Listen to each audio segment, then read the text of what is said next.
Lakini hata sisi watu tulipigia Raila kura. What did we really want to put this country through? Juu nimewatch that interview he was having at NTV, and clearly we were not having the interest of this country at heart. Si tulikuwa tunachagua tu mtu manzi. The man looks like he's just landed from Mars. And we can't put even words together. Don't know if it's age catching up with him. The only lucky thing with him is that he's betrayed the people when his time is over. Had he betrayed the people or not, he would not have been seen as an option. And I think that was the biggest consideration he made when joining Ruto. Clearly, it's over for Raila. It's over for Raila. Not even in Nyanza region. He's not going to command any influence, unless for those psychopathic followers of his. But imeenda. Habari zenyu wa Kenya. Are you aware that the Kenyan general election is the most expensive election in the whole of African continent? As we are speaking, according to the data, the cost per voter is Kenya shillings 3,225. And the IEBC spent close to $480 million in the previous general election. I did some comparative analysis with some of the democracies in Africa, and here are the numbers. Ghana, with a population of 38 million people, the cost per voter for the general election is only 9 Kenya shillings. 9 shillings. South Africa, with a population of 64 million people, their cost per voter is 1,000 Kenya shillings. The largest democracy in Africa, Nigeria, with a population of 237 million, the cost of general election per voter is 695 Kenya shillings. And then we come to ours, 3,225 Kenya shillings. You know, Kenyans, and please, one thing also I've looked at, IEBC has no justification to say this is expensive because of their biometric voter system. So this government has to go. That much is clear. Hapo tunaelewana, but what happens after? Kwa sababu tusipokaa rada, if we are not careful, we might end up in the same position enye tuko sahi tunajaribu kutoka. Because tunaweza end up kuvote tu na hasira kutoa watu, but then juu ya hiyo hasira hata tuangalie the people that we are now voting in. So these guys, whether we impeach them, whether ikuwe ni 2027 kwa ballot, whether it's recalling them, whatever method we'll use, wakitoka, our problems will still be here with us. Juu kuna mashida zenye hao ndio wameunda, but then there's problems zenye walipata na bado zitakuwa na sisi. Hao watu wakitoka, the youth will still need jobs. We'll still need to figure out femicide. We'll still need to figure out police brutality. Bado kuna watoto wanasoma chini ya miti. Bado kuna floods na droughts happening within the same year in this country. All of those problems still need solutions. So we can't make the mistake enye tumekuwa tukifanya every other election enye tu ni tuliambia Uhuru amalize aende. Alimaliza na akaenda. Ona sasa. So this is what I'm saying. Gen Z, millennials, and other Kenyans of goodwill. Kenya tumekuwa tukisema ni tuko na akili. So tutumie hizi akili. Uko umesoma, uko na degree, uko na masters, uko na nini? Hauna kazi sahi. Chagua shida moja hivi. Amua hiyo shida ni yako kusolve. Hiyo ni wewe nayo mpaka mwisho. Na si lazima hata huku umeenda shule, because not everything inasomewanga shule. Kuna vitu na learn from experience. So hata kama hujasomea kitu but unaelewa shida, toa hiyo solution yako. Nyinyi wenye mmesoma sasa, come and refine these solutions. Uiunde kwa practical kitu yenye inaweza fanyika. Acha niwapatie kama mimi example yangu. Kama unataka nikupatie kura yangu kwa MP, lazima tuandikishane pale. We have to sign this. It has to be on paper. That ukiingia parliament, you're going to pass a bill. Enye itakuwa una sheria yenye inasema MP lazima afike constituency every 3 months. Kila miezi 3 lazima tukuone. Utuambie what you have been doing hizo miezi 3 na hizi miezi 3 zijazo ni nini unapanga kufanya. Na hizo mikutano ukihata 2 tukose kukuona zaidi ya miezi 6. Hiyo ni resignation na tunamalizana na wewe. Number 2, we are almost at 2030, we're living in the future. Hii maneno ya kujifanya like MPs pretending hawajui what constituents want should be a thing of the past. Sini kuunda tu app. Voter registration, voters card yako pale hivyo unaenda. You vote yes or no when there's a bill in parliament. By the time MP anafika parliament kuvote for a bill, kila mtu including yeye mwenyewe na sisi tunajua constituency imesema nini, so hakuna hiyo back and forth kujifanya tujue kenye tunataka. My bottom line is, pia wewe chagua shida enye unaelewa, tuambie what you want us to do about it, because haiwezi ishia kwa kutoa watu. That would be a mistake. We are smarter than that, guys. You guys, I'm a very sad individual tonight. I was just thinking about the state of the nation, and this video is triggered by the sentiments, or rather the statement the president made about the Gen Z protests or the Gen Z revolution being about bad parenting. That he has actually reduced this whole mess that he has caused to bad parenting. Such a deflection. Anyway, I am sad because I want to speak about the Ruto I supported in 2022.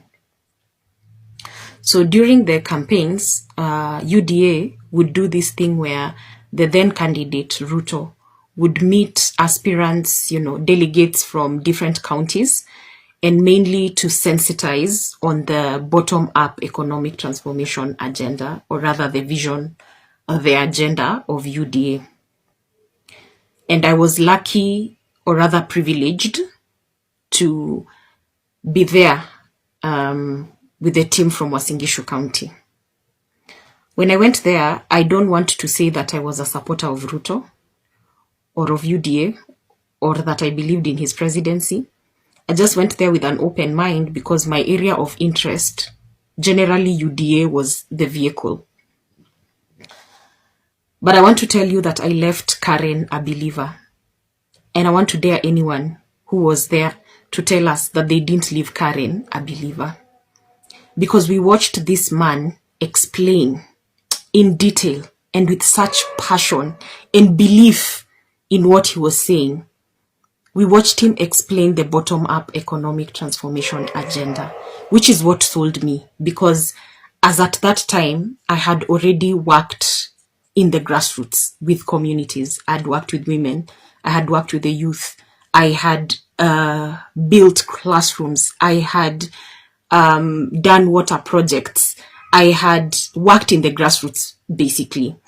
And I saw what this bottom-up economic development agenda would do for my people. I sat there and watched this man speak passionately about what his presidency would look like. I watched this man, listened to this man speak so deeply about the transformation he was going to make in this nation. I watched this man with such humility,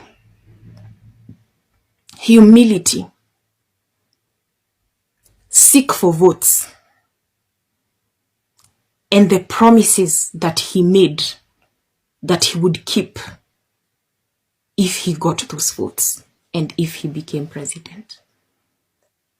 I watched a man who believed in God speak about his leadership until I was sold. You guys. Every time he says he's not mad, I ask myself whether he's the madman, or maybe I am the madman, or rather we who supported him are the mad people. Sometimes you can look at something and it's so unreal to you. And why it's so unreal to me is because I had a front row seat to the circus that was the UDA agenda. I had a front row seat and I bought into it. You guys. But one thing should have been a red flag. When it came to the Q&A session, this guy was not there alone. He had his people with him. They were seated panel style on stage. Murkomen, Nanok, Alice, all these people from the UDA leadership, or the cream of UDA. And you'd think that during the Q&A session, at least he would tag the team in answering those questions, because These are people from the same party with the same agenda, So when it came to the Q&A session, this guy took the mic and took over the Q&A. And to be very honest, he answered every question with so much wit, so much grasp, so much knowledge, so much passion. I don't think there's anybody who asked a question who left there with an unsatisfactory answer. But why I want to say it should have been a red flag is there was a whole team behind him, but he chose to run the show. We should have seen from the very beginning that this man was not a team player, that this man was a one-man show, because I want to believe that's exactly how he's running government, that's exactly how he's running this country, like a one-man show.